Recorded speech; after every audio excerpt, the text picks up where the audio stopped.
Welcome to the Predictive Playbook, guys. This is John Ryan, of course, and I have Rob Vino in the house, Tony Mejia, and turning off my volume here. There we go. So now I'm good. I don't want to hear myself echoing off of the YouTube feed, which is about a second and a half behind what I'm saying. So I kind of like, what? Kind of makes your head spin. But anyway, welcome to the show, guys. It's already Thursday, and it just seems like this week is just flying by once again. And we have one hell of a card coming up in the NFL as well as college football. But there are other sports. There definitely are other sports. We had Jesse Scholl on yesterday. It gave a great breakdown of CFL action, which is that football league in Canada, and that we should be paying attention to the overs. So that is across the board. Like, he felt pretty strongly that you bet all four of the games over, and you'd probably come out 3-1 or better. And he does have one that is much stronger than the other three, or one is standing out, and it's a 5%er that he has on sportsmemo.com. So I just wanted to mention that quick. We're starting at 5:30, and the reason we were working too hard, guys. We're working too hard. We were talking about this in the Sports Memo TV college football show and the NFL show that, and you guys know what it's like. You've done it. You've hit 65% for a whole season, sometimes even higher. But to keep the consistency going is very difficult. And, as both of you guys know, especially Tony Mejia is in the circuit with me this year, when you had to pick 5 games, and now we have the bye week, and we have, I believe there's 6 teams out this week on the bye. Correct. It becomes a challenge because even with the game tonight, which we can start with this game if you guys want. But I think let's talk about it because I have no play on it, and I decided once not once Baker Mayfield was ruled out, but once Teddy Bridgewater was a question mark, that I want nothing to do with this, at least for the circa. So that, and I never really I think I put in one Thursday game for the contest this far. I really don't like to do it. Because too much can happen between Thursday and Saturday that could change your other play. Right, and you have to put the other 4 in. Correct. And you can't just play the one and say, all right, well then that'll determine whether I play the Monday night game.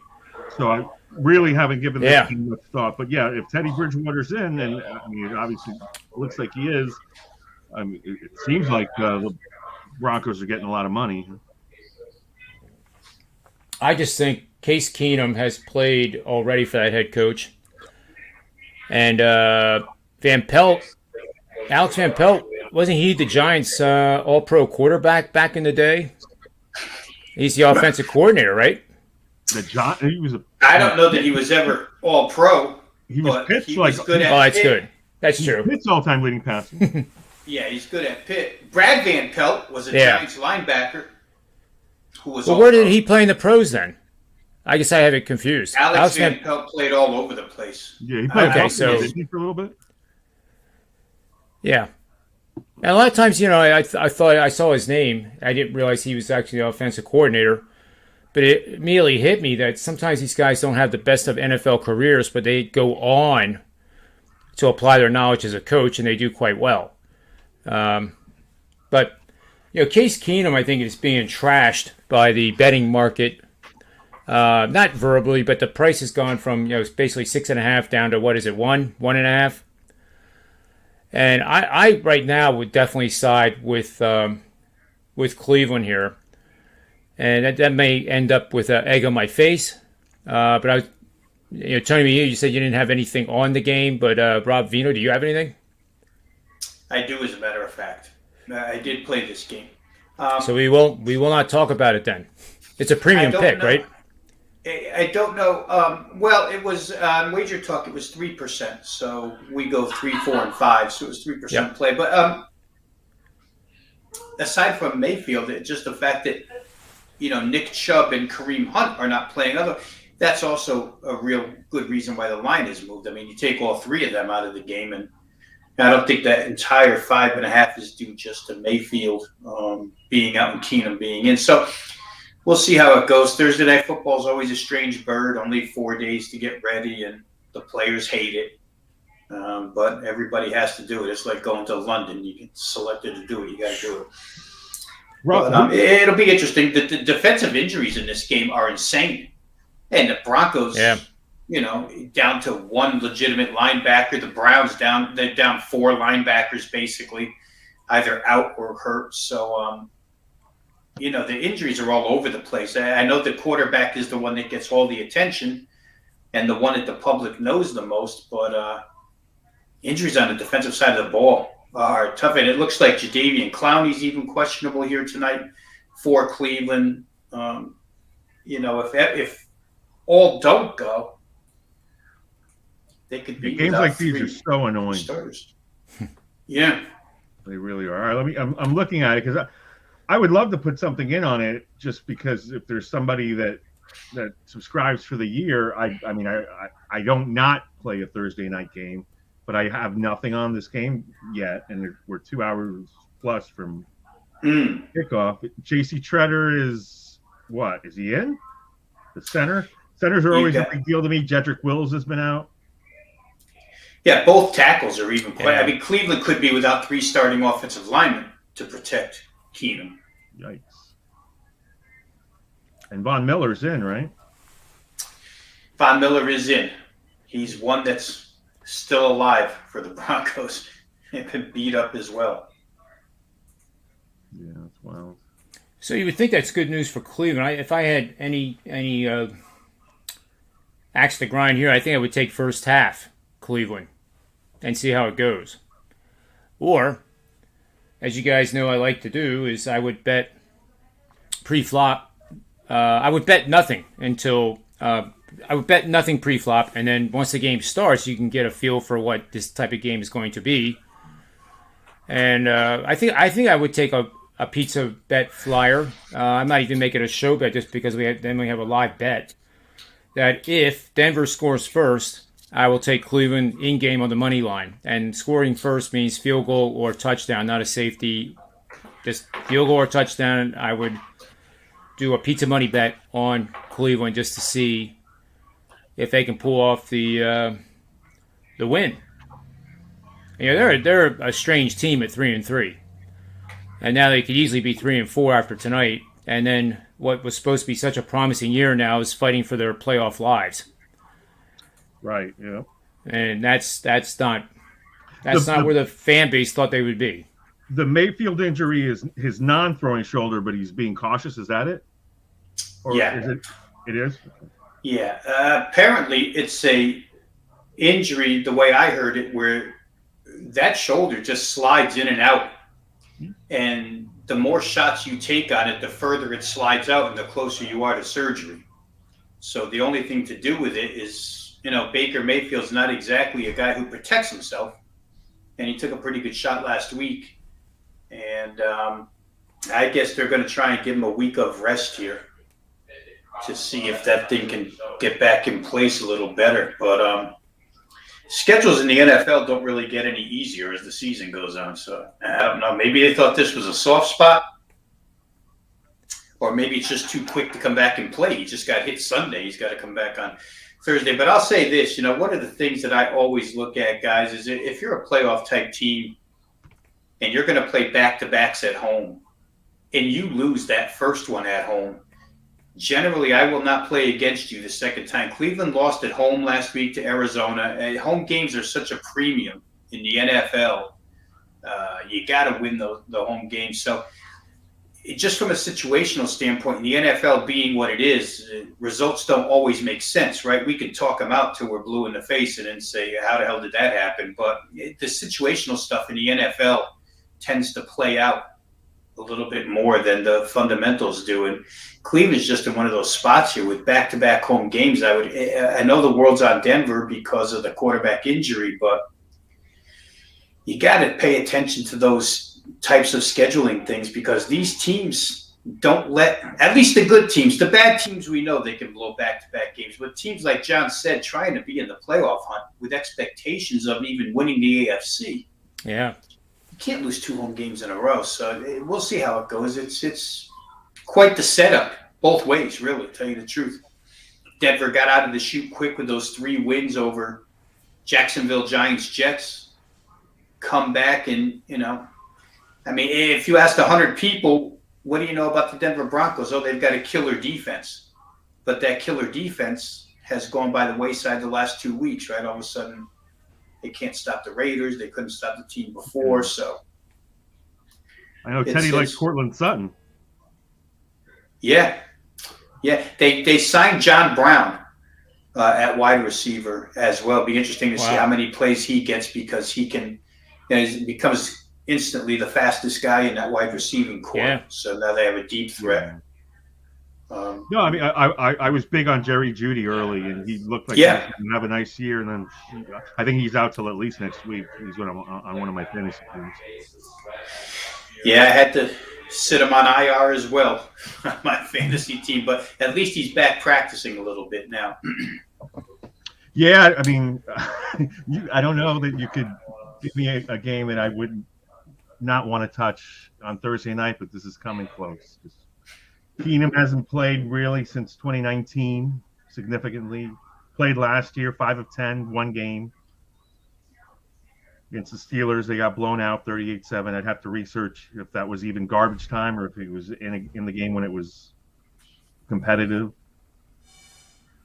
Yeah, it sounds like a fourth quarter getting blown out line. 5 for 10, you said?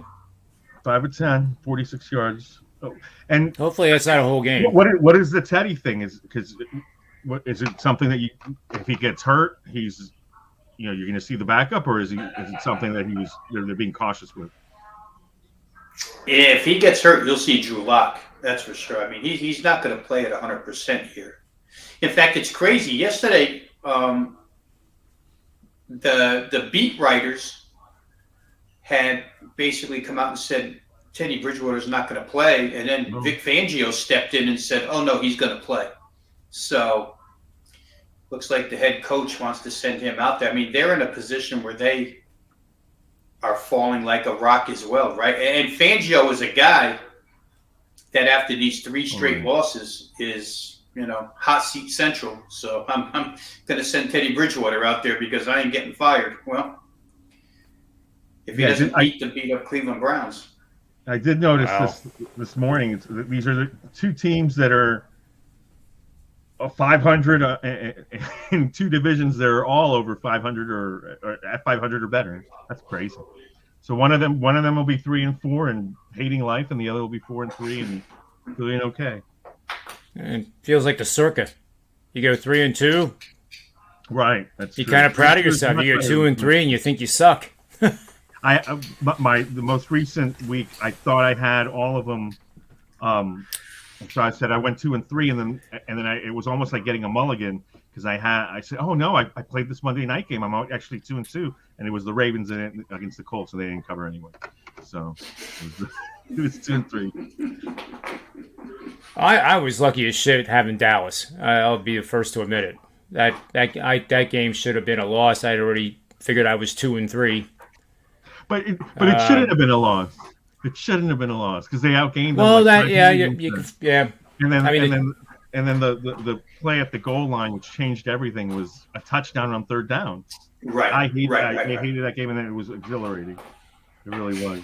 I was borderline whining to some of the guys that I know in Sports Memo, texting and I sometimes think I could be a professional therapist for sports bettors as like a second hobby or something.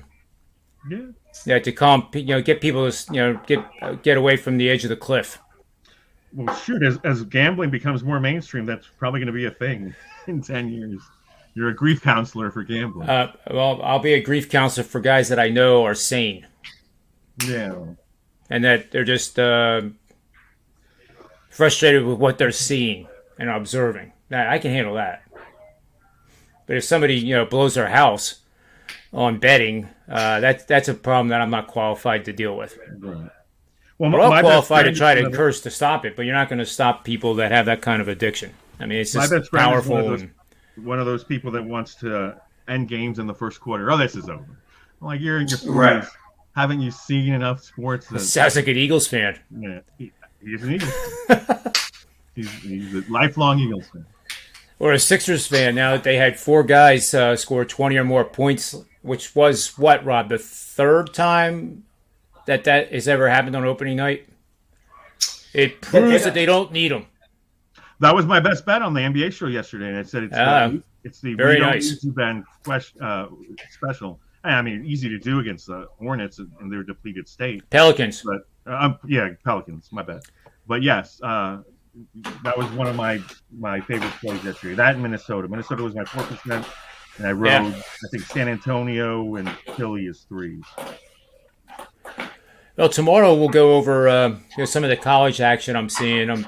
I have a pretty good strategy, I think, on the Penn State first half because they should blow out Illinois. I've looked at Illinois, and they're, I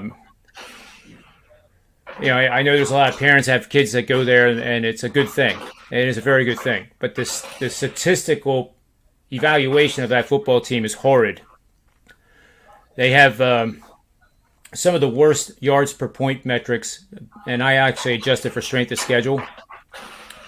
And maybe we can talk about that tomorrow and how I do that. But they're dead last in both offensive yard per point and defensive yard per point adjusted for strength of schedule. So I would think with Clifford, the quarterback for Penn State, apparently it's his left collarbone. But I had 3 reports that he is throwing in drills. Not full drills, not full reps. But if he's throwing, think about it. I've never broke my collarbone, but I know people that have. Other than a dislocated elbow in the football field, a collarbone has to be the second most painful. So I would think that Franklin would want to just blow them out in the first half, 35-7, 28-7, and get Clifford out of there if he plays. And get all the starters that are dinged out of the game so that they have Ohio State at full capacity the following week. And that's why I kind of lean in the first half. But we'll talk more about that tomorrow. So why don't we start with best bets? We have an elimination Major League Baseball game in the NLCS taking place tonight. And I kind of like deja vu. I think the same thing happened last year. Atlanta got up 3-1 and the Dodgers came storming back. So we can have that game as part of the show best bets or anything you want. And I will encourage both of you to outdo Tony Mejia's award-winning best bet, which was announced yesterday. And I'm going to start giving out Manny's awards for the best, most creative prop bet or side bet. And that is that Ben Simmons will have a higher free throw percentage than games played. Looks like that's looking good today. Yeah. It sure is. We already know he's not playing tomorrow, so that'll be 2 down. 2 down. I at this point just don't get it. I know I was a supporter, but I am neutral at best right now. And I'm neutral at best. I'm supportive of Embiid, but you also hear about the bickering between the two of them. And if you're 24 years old and you're the best player in the team, wouldn't you want to be the leader of the team? Because the story came out that Tobias Harris, because of his age, was the leader last year, and then who was it the year before? It was Jimmy Butler. Right. But that's the part now that's coming out that I just was like, wow, like that's coaching crap. That's not. But the problem is, as we all say, that you can't have a coach making decisions or be able or capable of making decisions when the players are making 10 times what the coach is making. They don't have to listen to him. I mean, we all know the Lakers coach is LeBron. But anyway, let's start with best bets, I guess, here. The Philly situation is probably different, though, because Doc and Tobias are connected from the Clippers. So Doc probably looked to Tobias and said, listen, I need you to help me out. That's a good point. Here. Yeah. You know, I mean, he was unfamiliar with the personnel, but Tobias was the one guy he knew, and he's a veteran player, played under him at LA. Yeah. Makes total sense that Tobias would, at least the coach would look to him to say, yeah, for sure. Help me on the floor here. Tobias Harris was in Orlando very early, and like he wasn't a leader, but he was very thoughtful, quiet guy, really level-headed. I think he's a Christian, so I'm sure whatever he is, he's not adding to the drama. He's one of those guys that you want to have in there. So yeah, for sure. Yeah, he plays ferociously though. Yeah, he's I mean, good player, good guy. Seems like somebody you want in there. And then Embiid is Embiid. He's the alpha male. He is going to be that guy. Comedian. I think he's smart enough to have known his place with Jimmy Butler there, but with Jimmy Butler not there, it's his team. Yeah, he matured way faster than Ben did, to say the least. Because if you think back, Joel Embiid is the guy who took all that TNT criticism from Shaquille and Charles Barkley, open criticism, and I mean, he didn't fight back. He took it as constructive criticism and went about his business to be better. Ben is not one to take any constructive criticism. Zero responsibility. Yeah, that's pretty obvious. Yep. Or accountability. You know, you wish they were friends at one time. You wish they could have propped each other up, but you know, we see now that's not the case. And I at least gave Ben Simmons a pass for not getting in the NCAA tournament because I just remember watching that LSU team closely. But maybe he didn't deserve it. Good point. It's really strange, Tony, when you go back to that team, and I didn't realize it at the time. I really didn't, because you're not inside LSU's locker room, but Ben was surrounded by a bunch of upperclassmen who couldn't stand the guy. And I'm wondering, why can't you stand this guy? You know, he's like the best player on your team, but I think after 5 or 6 years in the NBA, we see why he's not as likable as maybe I would have thought he was at LSU. And that's where I always shake my head like this and think like the scouting by the Sixers on him, making him the number 1 pick. I mean, why didn't something like that surface? I mean, why don't they research and go to the coach or go to the players that played with him and just flat out just say, I mean, what's he like? They do. They probably did. But talent overrides everything in a lot of cases. And they probably everybody thinks they're the one that can change the guy, right? Oh, we can change him. He'll get here. We'll go in the locker room. He'll change. Some guys don't change. That's one of them. Yeah, that's. I think that's the lesson we're learning now. But I think the world will change Ben Simmons. Someday he'll wake up and realize that, holy shit, maybe I got to do something different. Yeah, I mean, at this point, all he's losing is money by the fistful every single day. Yeah. You know, maybe he's got enough of it where he doesn't care, but not showing up to practice again is just cost you more. Tomorrow will cost you a little more. Saturday will cost you more. Sunday will cost you more. Well, I just made a decision on the Cleveland game, so that's there. You go. Good job.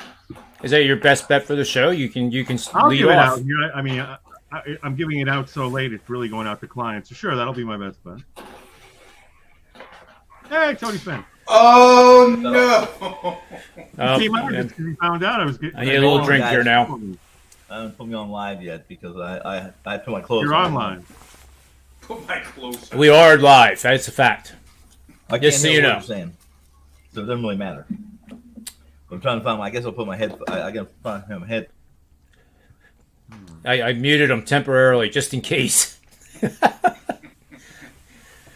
Well, who wants to do lead off here for best bets? Well,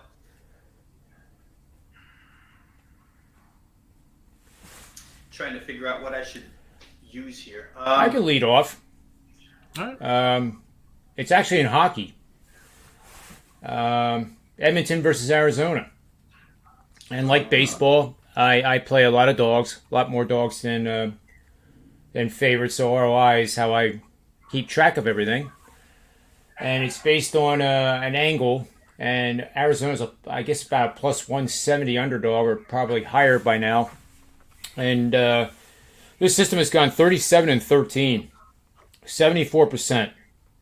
And it's averaged a plus 125 underdog wager, which makes it even better.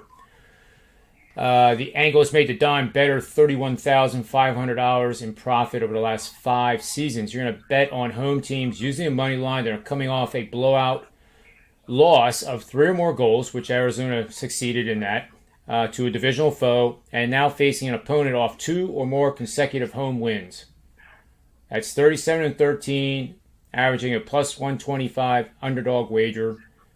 Made a ton of money for the dime better. Actually made $3,150 for the $100 better. So it may seem like a flyer initially, but I think Arizona's a pretty good bet tonight against the Edmonton Oilers in NHL action. Not very often you hear me talk about NHL, but I do it. Who is next? Welcome to the show, Mr. Finn. Thank you. What you guys doing? How you doing? How have everyone doing? Did you? I know I've been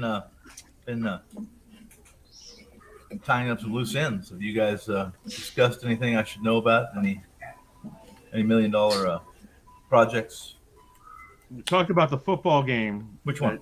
Rob has a play on, and I didn't know what to do with until about 5 minutes ago. We're talking about NFL game? The NFL game. And I suggested Cleveland first half. I played this game I released it on Monday because I didn't think the line would hold serve. I certainly played it on Monday. And I missed the hook. I missed a hook. I only got 4, but I saw the line this morning. So, if that thing moves another point, you know what I'm going to do. Middle that baby. Middle it would be great, but I'm certainly hedging it.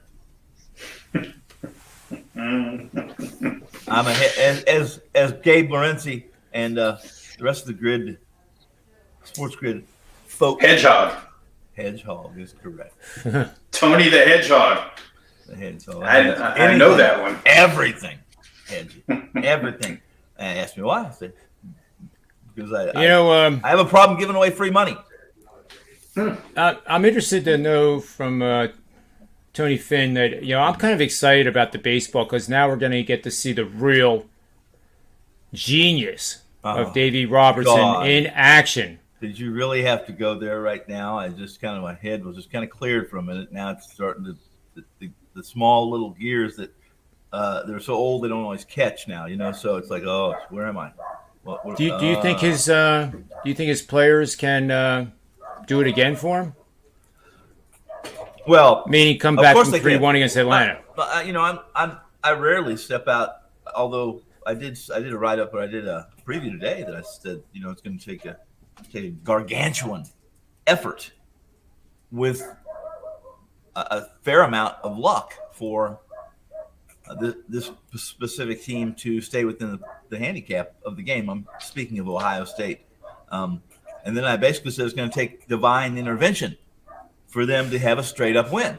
So that's about the same thing you're saying. I don't think the Dodgers have to have divine intervention because they're more than capable. However, it depends on a lot of factors. And those factors are that this team has to kind of overcome the mentality of baseball. Listen, I don't think you win 3 straight with the way they play baseball, and that is you get up there and Katie bar the door. If we barrel it, then we're going to win. If we don't barrel it, then we're not, because they are the worst team in baseball in manufacturing runs. So there you go. I mean, the fact is that they have so many disciplined metrics that would confuse you. If you didn't know who they were, you never saw them play, you would be confused simply because they don't chase outside the strike zone. They have this lowest chase rate in the MLB.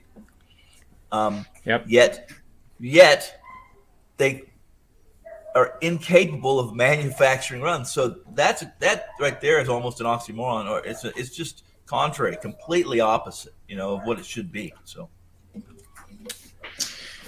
There's a lot of comparisons trying to be drawn between being down 3-1 last year to the same team and coming back and winning. But They could have been They're just swept. losing too many. They're losing too many bodies at this point, right? Yes, Justin Turner goes down last night. I mean, you can only survive so much injury wise, and it's just last year they were healthy. They had home field advantage. They got it done in the last 2 games, but I don't know. This feels a lot different right now because. Well, I think I talked about this yesterday I think with John. I don't think you guys were on the show, but I think maybe Rob, maybe you were on the show. I don't know who was on. No, it was Jesse who was on. And I said that I thought the Braves were done.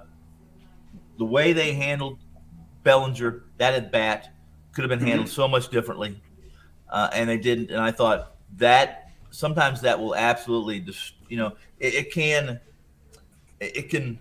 basically meld a team into from living off some adrenaline to just completely not having the energy to complete the task. And they sure look. They did the job last night. Got up early, and if you're going to beat the Dodgers, I think that's a good way to go about it. Get a lead on them because they're not going to change the way they play baseball. Right. Yeah. I must say, Atlanta's doing a lot more opposite field hitting going with the pitch than the Dodgers are. There's no denying that. Well, I mean that's again. If I'm a pitcher, if I'm the Dodgers, I want them going opposite field because this is not. This is not the best. This isn't a great offensive team, Atlanta. They're not. They've played well in this series, and they were capable in last one. But if you look at that lineup, you're going to find that when Albie, look at Albie. When Albie is your power hitter, tell me that the five of us, I'm sorry, 1, 2, 3, 4, 5. The 5 of us would be in a bar and we saw Albie at on the bar seat next to us. Tell me honestly that you would say, that dude can hit the ball 500 feet. No. If I saw Altuve, I'd say the same thing. Well, that's true, but it's true. But Altuve to me, maybe it's just bias or something. But he's built a little differently than Albie too. Albie's younger, first off, and he just looks like a kid. He doesn't look like a kid that any kid. I mean, a kid like that I played with a kid that very similar in capability and athlete and fast. And he had his claim to fame, or his 15 minutes in the Major League Baseball, was that at one point in time he was the only 8-year veteran that had the lowest lifetime batting average of all active players at that level. Steve Jeltz for the Phillies. Oh, there you go. Yeah, who I played Legion ball with, who I went to high school with. So. Steve, I don't know if you stand next to Steve. Steve was about my height, 6 foot, 6'1". And when I was in high school, I was about 6'1", 220. And now I'm about 5'8", 220. That just happens as you start shrinking. But you never know it with Steve. And Steve wasn't a great, but in Legion ball, listen, I think he hit 40 home runs one summer. But wow. That's the Legion difference. ball, that's pretty impressive. Yes. But he was that's almost won a game. 210. Well, that would have been the 60 some games, but still. No, he was all state everything. Obviously, I think he was an All-American in football. I think he was a third or fourth team All-American tailback. 6 foot, 200 pounds, and could run about a 4.40, which is now it's pedestrian. Now it's 4. You have to be 4.2, 4.1 change, whatever it is. So I haven't talked to Steve. Steve and I played. I had another buddy who played professional football, and he passed recently. So you're getting kind of older when some of your friends are coming up with it doesn't if they lived all these guys lived around where I lived, and it was toxic, and there was nuclear waste everywhere. That would have been late 60s, early 70s when they were still cooking LSD in the bathtub. So that I've made it this long, I'm lucky. Yeah, real quick, just to Yeah. wrap up the Dodgers. I mean, Yeah. their problems are so many. I mean, that pitching rotation got scrambled right off the bat, and they're just not able to recover. They can't get out of it. They just can't get out of it. They screwed up Scherzer. They screwed up Arias. They screwed up the whole. Yeah, Urias was like his velo was down 2 miles an hour. Right. You knew that a guy that throws 95 like he throws and spots it. When you lose 2 miles off at that level, those hitters are they're salivating to get to the plate. Yep. Yeah. Throw a guy 3 times in 5 days when he's used to 4 days, 5 days rest. There you go. I mean, they screwed the whole thing up with their analytics, and we saw Framber Valdez. How about the 8 innings he threw? How about that? Who is that? An instance where Arias should have been saved for tonight, and they should have done the bullpen yesterday? I was thinking that too. Anything would have been better. Well, I was heavy on the Dodgers. You know why they didn't, though? I'm tonight. convinced I know why they didn't, and that is because I did the math. I laid it all out in the write up, and truthfully, they're right. It didn't matter because they still had to use too many bullpen arms yesterday because of the way Urias he couldn't get anybody out. He couldn't get the ball past anybody. And even when he had his command and he spotted where he wanted to spot, they weren't fooled. There was they could reach it, they could foul it off, and that's a disaster for a Dodgers team that they're supposed to, they have some defensive metrics, okay, but we've seen, if you've watched them in the playoffs, they've been horrible defensively. I mean, horrible. Yeah. Turn a shortstop into a center fielder. Yeah. I mean, horrible. It's ridiculous when you have 3 other center fielders on the field at that time that you want to put the guy who can't play it. Yep. Yeah, I feel bad for the kid getting sent out there in a championship series. Yeah. I didn't like that reaction from Urias at all. Did you see when the ball was hitting the center field yesterday when he turned around and was like, what? He's asking the center fielder, what the hell's wrong with you? Urias, let's grab a mirror real quick. I mean, you were a 20-game winner, but you weren't very good last night, Yeah, I mean, Buehler did it to him when he dropped the fly ball in center field. He lost it in the sun, and Buehler is a guy where it gets between his ears real quick. If things aren't going his way, that's why they had to come get him out of there, because he's just going to make things worse. He pitched on short rest for the first time in his career in Game 4 of the LDS. I don't know why they do it. It's not. It's never worked. That's not a time to experiment with short rest on these guys. No. It's never worked. And it's crazy, guys. Kershaw never worked. They put themselves in their own coffin, really, because here's the point. When you have 5 relievers like the Dodgers have, when you have Kelly and Gratterall and Trinan and Jansen and not Vesia, but, I mean, he would be counted in there. But when you have those guys and you have to go to the pen in the 5th inning and Gratterall walks out there and gives you a 9-pitch inning, 1, 2, 3. And then you automatically have to take him out of the game. Why can't that guy go face another couple of batters to ease the pressure? Every single night, it's 5 different guys marching out because they're only allowed to pitch 1 inning. Oh, it's crazy. Who put that rule in there? I mean, that's the Dodgers. That's what I mean. Yeah, right. Right. Well, and listen, I'm going halfway. Yeah. I mean, it's obvious, right, to anybody who watches the Dodgers play, but I'm going halfway on what you told us, too, about what that analytics rule the day, and letting analytics rule the day is the stupidest thing I can even imagine. You got to manage baseball with some kind of feel. Guy had a 9-pitch inning. Let's run him out there again. And you're right, Rob. If you're gonna use analytics, then here's what you have to be a lot more disciplined than Dave Roberts is. You have to be much more like Cash. I mean, Cash, he's an analytics guy too, but man, he's prepared. He's prepared for the worst scenario, and typically never gets there. Why? Because he's prepared. So yeah, I think too that it was well said, and I think too that the analytics have to come second. You need to know what the analytics tell you based on what you're seeing in the game and how your intuition and your experience as a manager are telling you what to do next. And knowing, okay, well, if I do this, I know the analytics are this. And you're right. I mean, the Dodgers did it ass backwards and made all the decisions before the game even started, or before the series even started. And you can't. You're right. You can't recover from it. No, because anybody with two eyes can see that the way Joe Kelly's been pitching, you can leave Joe Kelly out there for 2 innings to ease the burden on everybody else's arm. Right. Not this team. This team has to Nope. stick by some analytics code that says, oh boy, Joe Kelly just struck out 3 guys, but we can't pitch him next inning because God only knows why, because now we have to go to Trinan, because now Trinan could go 5 batters, for goodness sakes, with the stuff.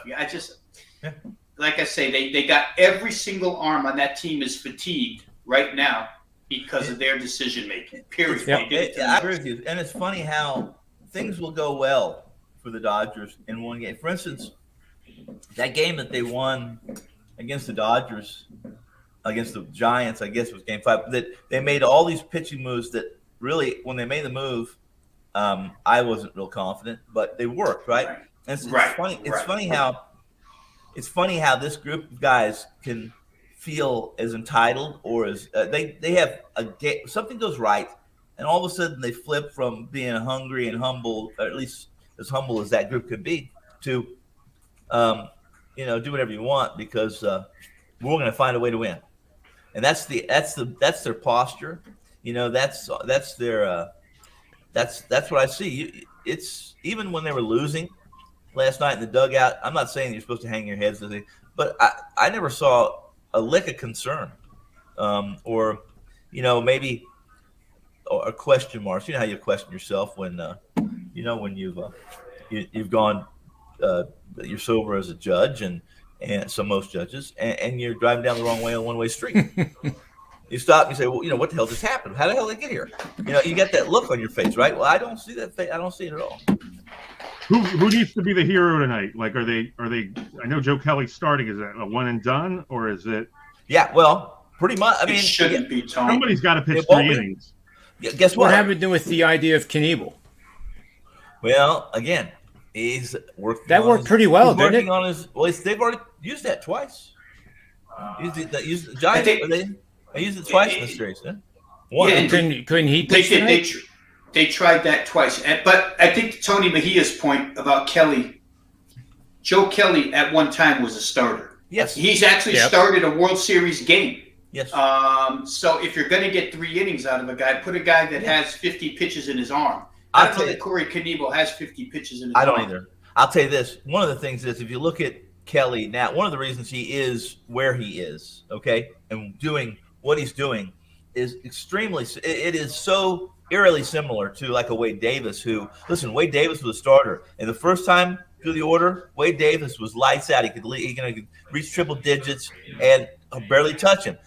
The reason he became, basically the setup guy for 2 different closers, to be honest with you. But long story short, then he became one is because the second time through the order, he'd get absolutely smoked, And that's Kelly. So 3 innings. 2 innings, fine. 3 innings, I would say 3 innings. You can do that as long as the first inning he didn't face 9 batters. Because if that's the case, then it's over. And to your point, Tony, it's way more. And I've always felt this way. It's way more about pitch count than it is innings. We don't count. Absolutely. Innings. We count pitches. Yes. Or batters. Or batters. Swinging early and at bats, you're helping them out. Yeah, and I'm a firm believer in. Those metrics, I think, are solid metrics. A guy that it's just historically accurate, and that is guys that don't pitch well the third time through the order.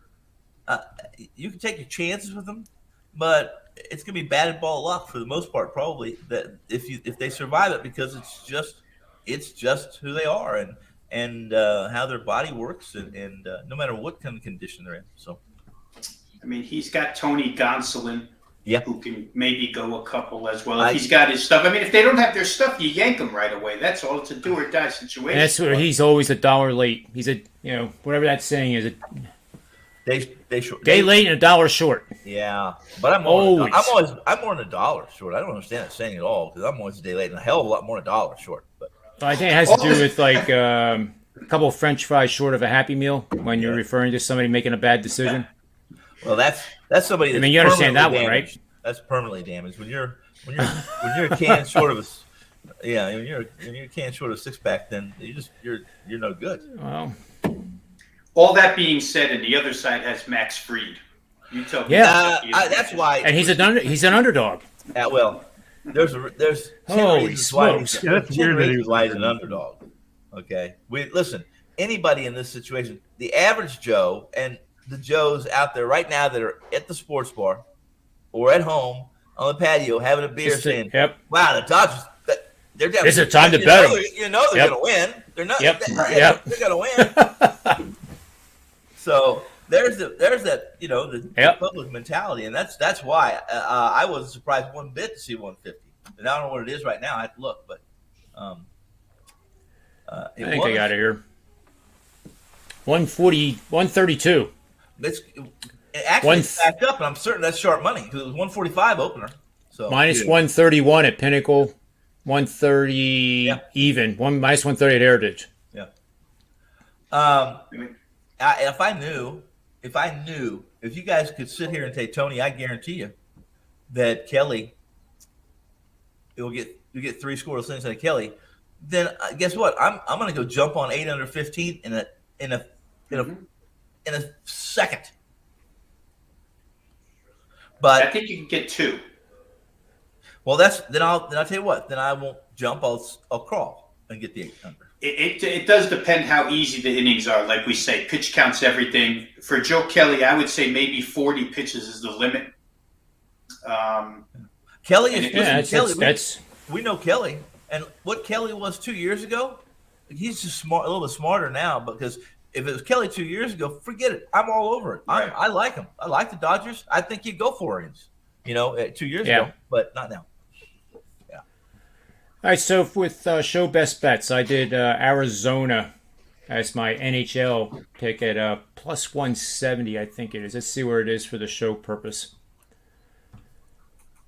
It is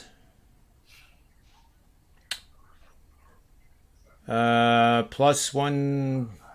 Let's use Penny, 179. So, Tony Mejia, you want to go next with your best bet? Yes, because my computer's going to die soon, so hopefully it doesn't zap out. I had that happen to me on Winter Talk today once because I didn't realize that it was running low until it went. And then did they berate you and put you in a public? No, they said that stuff happens, but I haven't. I was on last week and I was not on this week's schedule. Put me in the damn wood thing that like this all day. But I digress. I'm going with the under in tonight's game. I think we have a couple game football in Cleveland and Denver, which I just put out and made up my mind on. 40.5, and the reason why it's going to be windy and rainy. So you throw that in with Bridgewater limited, Keenum on under center for Cleveland. The fact that you've got no Chubb and you've got no Hunt, and yet you still have to commit to the run because of who your quarterback is and the fact that you got to keep him third and manageable. This is a situation, and the one thing is at some point the game slows down, and I don't want to play first half just in case. What's your concern? Early. What would be your major concern in tonight's game? I have my concern on the under. I have one concern only. Early scores. Turnovers. Turnovers on the wrong side of the field. An early score based on that. An early 10-0 deficit. Okay, so fueled entirely by a fumble or a backup trying to do more than he should be trying to do. Yeah, and I don't think that happens on either side because you do have a veteran backup if you're Cleveland. And then as far as Denver goes, if you're Teddy coming in limited, then you're in game manager. Limited is in. You said limited. I want to know what your definition of that is. That he's not 100% physical. Oh, okay, all right. I didn't know. I thought you meant when you said that. I said I didn't. Nobody told me that they were going to be playing a two-headed monster in Denver tonight. That's what I thought you meant. Right. No, from what I thought, from what I gathered, because I really haven't tuned into this game just because of how tumultuous it was over the last couple of days. Rob said that the beat writers thought he wasn't going to play. So at that point, then they're talking to players saying, "Oh, you know what? Teddy hasn't really done much this week, off the record or whatnot." You have to gauge And Did you talk to Woody? Was it Woody you talked to, Rob? Woody Page? Yeah. Woody No, Page. Woody, No. Woody Page probably hasn't been around the Denver facility in 25 years. No, he lives in a small shack up there outside of in Connecticut somewhere. Is that right? No, I don't know that. I thought he lived outside of Denver. When he's on that, he used to be on that ESPN show, that Hollywood Square show. Mike Kills or Round the horn. I go to him and Andrew Mason, who has been doing Denver stuff for a while. Yeah. For my Broncos. Yeah. Rocky Mountain News. So. All right, so under it is, and as a augmentation to that bet, you can always bet 70% under pre-flop and then 30% of your bet in-game in case what Tony Finn says happens, because then you could get maybe 40, 45, and then if it doesn't happen, you still have 70% or more of your bet. It's up to you to decide, but that's always a viable option. All right, let me plug in. I won't see you guys tomorrow because I will be at the Knicks Magic game after the NBA tip-off show. So good deal. Wonderful. How'd you like that? Did you like that Knicks game last night, guys? I had the Knicks. I put them out. I didn't like it. I had put Boston. I had a week in advance. Last week, that was my play. When I saw that Horford, when that COVID issue hit, I said, forget it. Here's the deal. I had to overcome 50 points or so by a guy who couldn't even. He's a breathing machine on the bench. It's like, what the F is going on? That was one of the crazier things. That's when I tweeted. I said, the guy said, nice job, Tony, double overtime. And I said, I forgot. It's all coming back to me now. This NBA sucks. Last night, another 20-point. A team overcomes a 20-point deficit and wins. In two overtimes. There's only one team that will do that. That's the Dodgers. They're the only ones that can screw up a 20-point lead. Let's go to Rob Vino right, guys, and get his bet. Well, hey, have a good weekend, Tony. Thanks for being here. No problem. Good luck, guys. Go, Nick. You too. We'll go to Rob Vino because his rehearsal is definitely probably in motion. I just get married.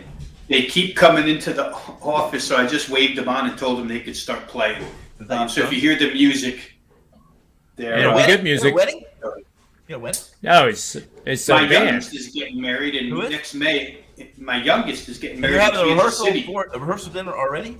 I want to go with that. It's the band. Rehearsal. I'm just kidding. Oops. See, I always think that's my dog, but it's not my dog. Not mine. That's Manny. So. Oh well, he owns this joint, so you gotta let him do whatever he wants. I'll go quick here with a play. Go.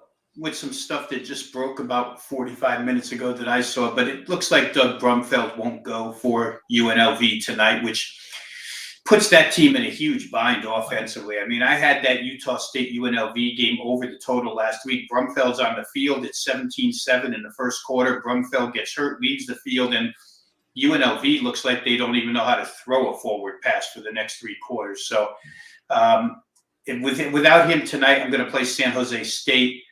Numbers at 5.5. San Jose State has not been a really good scoring team, but boy, they've been a good defensive team. And if UNLV can't throw the ball and has to lean on Charles Williams all game long, San Jose State's got a run defense that only allows 3.5 per carry.